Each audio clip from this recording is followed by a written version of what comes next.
your young patient, and we're going to do a few procedures for him. He says this is just fun for him, but this is serious work for us. We're going to improve his lower third and middle third. In a sense, we want to take off some ears of his face. We're not doing a facelift here. We're going to get rid of his double chin. We're going to get rid of the loose skin around the jowl. Look it down a little bit. So you can see all of this tissue.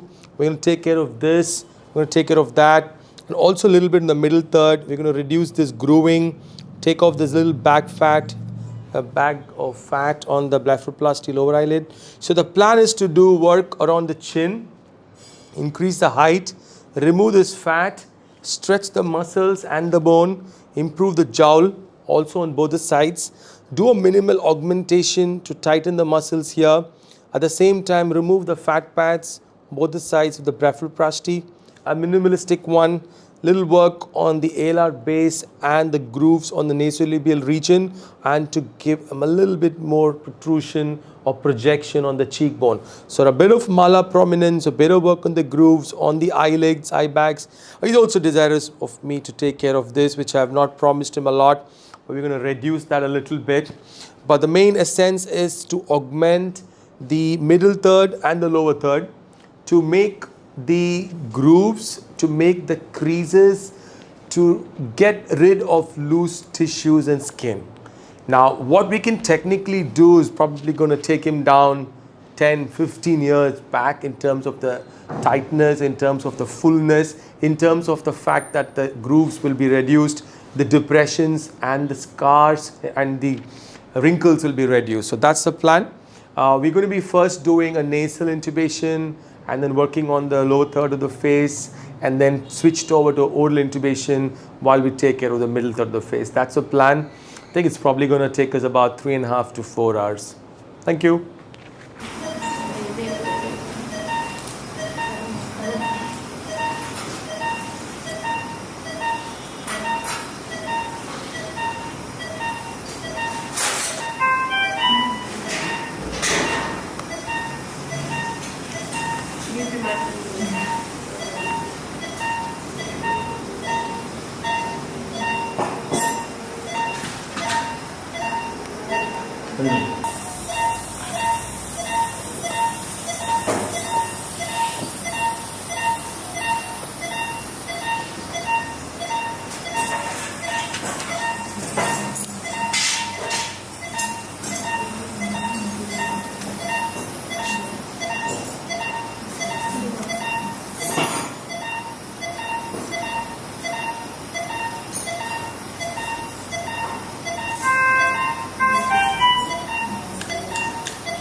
In lower jaw, we've eliminated the double chin, improved on the jowl, and we've also given some malar prominence to get rid of the loose tissue in the mid face.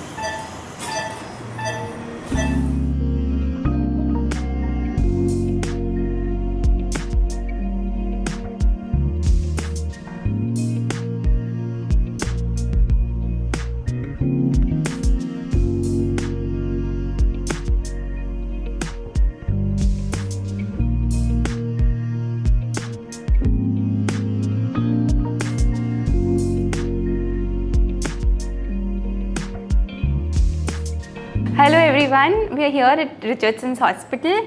So we are here with a follow-up, with an interesting follow-up. Interesting why? Because we have done procedures which we usually do between the age group of say 20 to 30, 35. But there are people who genuinely need these procedures in say post 50 group. He's one of them. I'll just elaborate as to how he came to us. This is his pre-operative picture. He complained of age related changes in terms of lower jaw jowling. The laxity of the skin is very prominent. Also deep nasolabial grooving. These are frown lines, but these are vertical frown lines, also called as the glabellar region. Glabellar region is our forehead and nose junction. So that the region he had severe wrinkling, some wrinkling that caused severe grooving, so called glabellaritis. Also he had an ear tag. Yes, it can be easily missed, but we did remove that. Yes, I like to focus that he had this cartilaginous small skin tag. So even that has been addressed. So his main issues were all this, also some amount of dental treatment he was seeking, which we have planned later. A lower blepharoplasty would have helped, but then sometime later that Dr. Sunil has clearly spoken to him. So what Dr. Richardson planned for him was a genioplasty to get rid of the jowling. It was an advancement genioplasty for him. Secondly, he has done alar base reduction. The excision was done not only to make the alar width narrower, but also to give a more youthful appearance. So we see that with the nasolabial grooving has gone. Also because of the laxity of the skin, there was almost like a mid-face jowling, so as to say. For that has been taken care since Dr. Richardson explained him and also told him about something called as malar implants. So on both the sides, right and left, malar implants have been placed. The implants are not letting the skin sag. So the skin redundancy have gone. Interestingly, we have also done glabellar, got rid of the glabellaritis, which is because of the hyperactive procerus muscle, the vertical lines. Yes, we do see it's not been removed 100%. The easiest way out could be a non-surgical method, something like a Botox, botulinum toxin. So we still see some faint lines here, but definitely not as deep as the grooving we see in the pre-operative photo. So this has been done with the help of an alloderm, and it's almost scarless. I say scarless because Dr. Richardson has done it through an upper eyelid blepharoplasty incision, which has been taken from his right upper eyelid. So the skin, since the scar gets concealed in the eyelid folds, that is why it cannot be seen. And yes, the skin tag has been removed. If you look to your left, sir, towards your left. No, sir, your left, yes. So we see that the skin tag also has been removed, and we see the stitch lines over here. So overall, yes, a lot of procedures have been done. We've explained him how it is helping him to give an overall youthful look, so as to say. Sir, you can have. Honestly speaking, the service is excellent. And one more point, I can say that I'm coming here for my dental surgery. Probably in the month of December I'm coming here because of the hospitality what I got from these young people. That's all I can say. Thank you. So he's very sporting. Thank you for your words, sir. He's given a feedback for the hospital. That's very kind of you. And so yes, so at the consultation itself, Dr. Richardson explained as to how an improvement can be done with respect to the lower skin laxity, to the mid-face laxity, also to the glabellar lines that he had, the deep nasolabial grooves, and the skin tag was also removed. So different kind of procedure belonging to a different age group, and hopefully he is happy to go. Yeah. Thank you. Thank you. I'm very happy. The kind of, affection or whatever you name it. I'm very happy here. Thank you, sir. Thank you. So